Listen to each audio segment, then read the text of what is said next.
My sisters and brothers, I greet you all with the love and peace of the Lord. I invite you to meditate together with me on the holy word of God of 21st June 2021.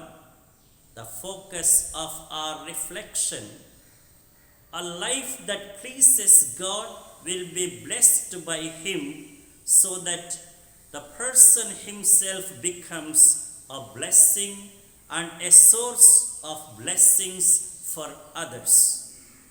We are living in a world where humility and sincerity, fairness and goodness towards others are becoming rarities. That is why, when some people show these qualities, it becomes big news, as if it is something out of the way. Instead, arrogance and duplicity, injustice and wickedness are aggressively prevalent. In other words, it is truly a culture of evil and curse.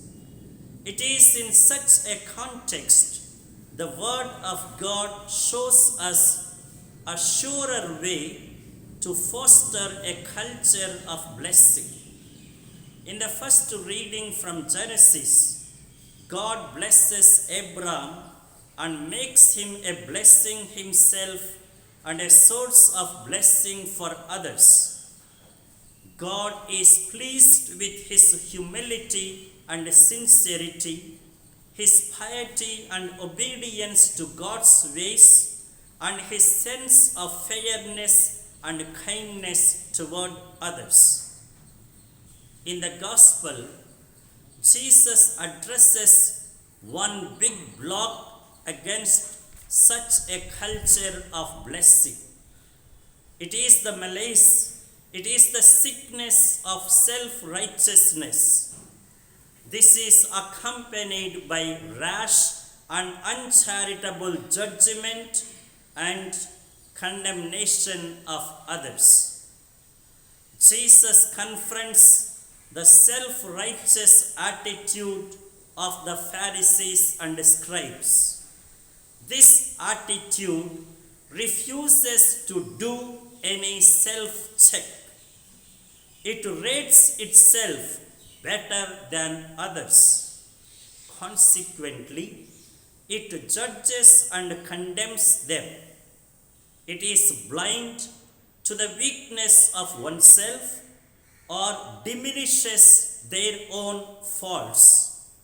But on the other hand, it magnifies and exaggerates the wrongs of others. It is clearly applying double standards. Saint Francis de Sales has something wise said about this. He says, "Many are eager to accuse others even for the slightest mistake, while they excuse themselves even for the greatest blunder. People clamor for justice in the neighbor's house, while they plead for mercy in their own house. So, it is better to place oneself in the place of the other and see and feel from their perspective." Jesus too insists that it is better to see the log in one's own eye instead of making noise about the speck in others' eye. And now the direction and the directive for our life. In a virulent atmosphere, in a violent atmosphere of judgment and condemnation, of which criticism and slander are the offshoots, we must cultivate a humble spirit of self examination, self realization, and self transformation.